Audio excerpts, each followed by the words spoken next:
আমাদের কি আসলে কি বাক স্বাধীনতা ফিরে ফিরে আসছে? আমরা কি বলতে পারি?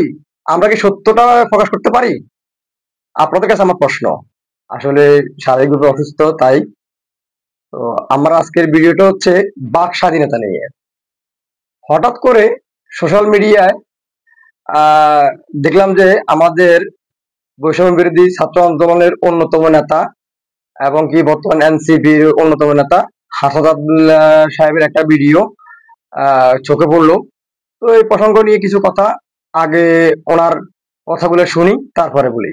গালি দিচ্ছেন আপনারা বিভিন্ন জায়গায়, এই গালি অব্যাহত থাকুক, কারণ এই গালিটাই নিশ্চিত করে যে আমাদের প্রাথমিক অর্জনটি আমাদের হয়েছে, আন্দোলনের যে প্রাথমিক যে অর্জন সেটি হয়েছে এই গালি নিশ্চিত করে। কারণ আপনি গালি দিতে পারছেন এই আন্দোলনের কারণে, দ্বিমত প্রকাশ করতে পারছেন আন্দোলনের কারণে, আজকে আপনি ব্যাকস্পেস ব্যবহার করতে হচ্ছে না আন্দোলনের কারণে, কমেন্ট ডিলিট করতে হচ্ছে না আন্দোলনের কারণে, আপনি যা ইচ্ছা তা পোস্ট করতে পারছেন আন্দোলনের কারণে, আপনি লিখতে পারছেন আন্দোলনের কারণে, আপনি বলতে পারছেন আন্দোলনের কারণে, আপনি প্রশ্ন করতে পারছেন আন্দোলনের কারণে।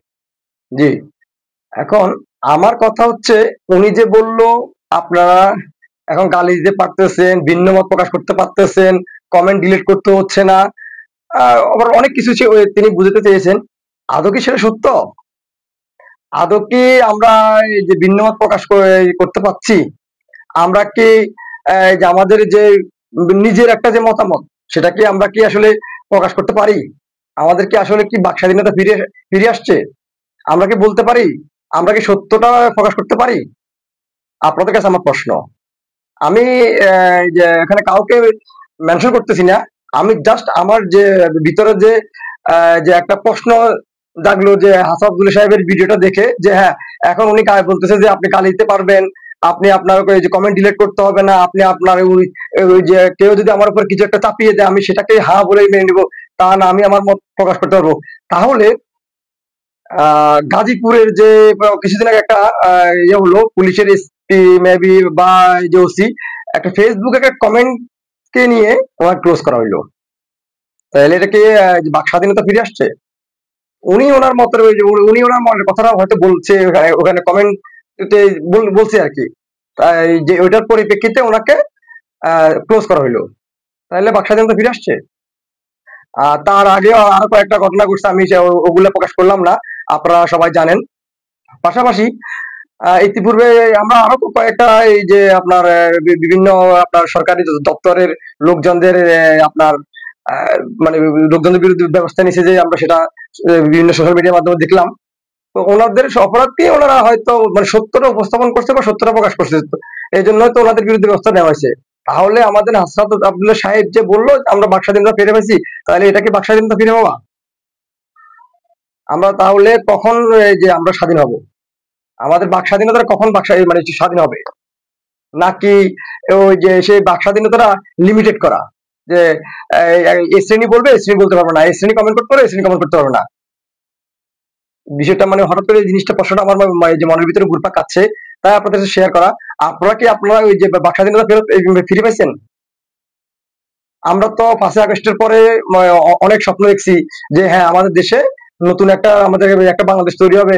আমাদের এই যে এই যে ছাত্র এই যে বৈষম্য ছাত্র আন্দোলনের যেসব যারা নেতৃত্ব দিচ্ছে তারা এই দেশের ভালো ভালো জায়গায় বসবে, ওনারা আমাদের দেশটা এত সুন্দর করে পরিচালনা করবে যে আমরা গর্ব করে বলবো যে আমরা বাংলাদেশে বসবাস করি।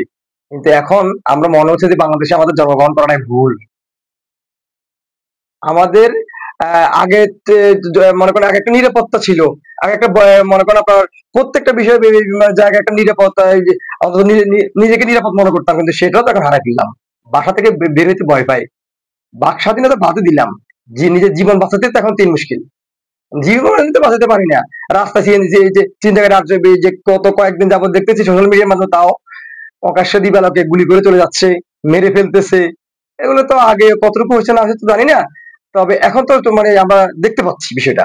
এখন তো বিষয়গুলো আমরা আমাদের যে আপনার নিজে আমরা চোখের সামনে আসতেছে, দেখতেছি।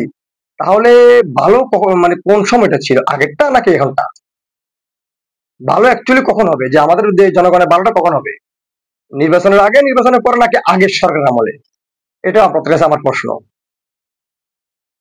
এই যে মনে করেন যতটুকু মনে করেন আমার ছোট্ট ক্ষুদ্র জ্ঞানে বুঝলাম, আমাদের সাধারণ জনগণের ভালো কেউই চায় না। আর এই দেশের যে যারা নেতৃত্ব স্থানে বা উপরে মহলে উঠে যায়, তারা ওই চেয়ারের লোভী, তারা নিজের ক্ষমতার জন্য লড়াই করে। আর এই ক্ষমতার জন্য লড়াই করতে গিয়ে আমাদের মতো কিছু আপনার ছাগল আছি না, মানুষরূপী ছাগল, ওদেরকে বলি হিসেবে ব্যবহার করে। কারণ আমরা তো বুঝি না, আমাদেরকে হালকা মাথার উপর হাত লাগাই যায়, আমার হাত দিয়ে যদি একটু বুঝে বলে দৌড়, ওর পিছনে দৌড় দিই। আমরা চিন্তা করি না আসলে এখানে লাভ কি হচ্ছে, ক্ষতি কি হচ্ছে। অ্যাকচুয়ালি এখনো আমরা আমাদের নিজের ভালো মন্দ বুঝতে শিখি নেই, আর আমরা শিখবো বলে মনে হয় না। আমাদের হিতাহিত জ্ঞান কখনোই আসবে না। না হলে আমরা এখনো বুঝতে পারি না আমাদের ভালো আসলে কে চাচ্ছে।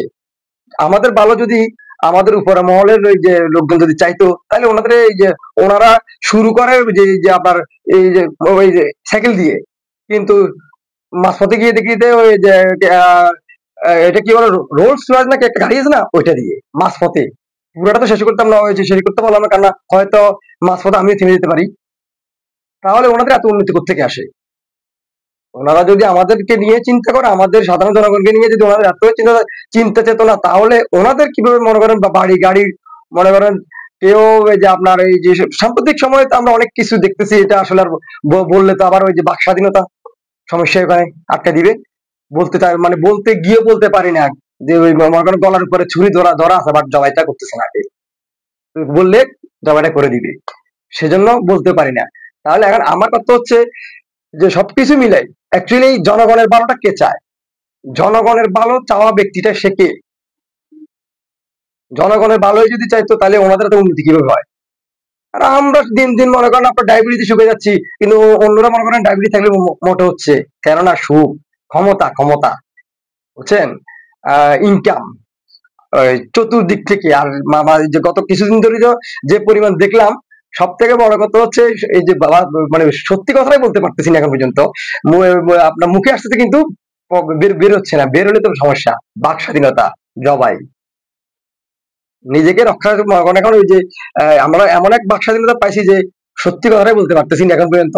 এতক্ষণ পর্যন্ত আপনাদের সাথে মানে মনে করেন আপনাদেরকে অনেক কিছু বুঝাচ্ছি, বলতেছি। কারণ এখন আমি আমার বাকি যে আমাদের মনের কথাটা যদি প্রকাশ করি, সকালে হয়তো আমি নাও থাকতে পারি। এই হচ্ছে আমাদের বাক স্বাধীনতা, এই হচ্ছে আমাদের জনগণের ভালো, এই হচ্ছে আমাদের নেতাদের কাছ থেকে আমাদের পাওয়া। আসলে দেশে ওই যে আমাদের জনগণের ভালো কেউ চায় নাই, কেউ চাইবে না, কেউ চাইবে না। এই বাংলাদেশে জন্মগ্রহণ করাটা হচ্ছে আমাদের চরম মনে হয় অপরাধ, চরম ভুল। যাই হোক, আমি আমার মনে হয় যে আমারও এই যে মতটা প্রকাশ করলাম। আমার মতো আপনাদের কার এই যে কার কি কিরকম মনে হচ্ছে, কমেন্টসে জানাবেন। পাশাপাশি আমার চ্যানেলটি সাবস্ক্রাইব করে আমার পাশে থাকবেন।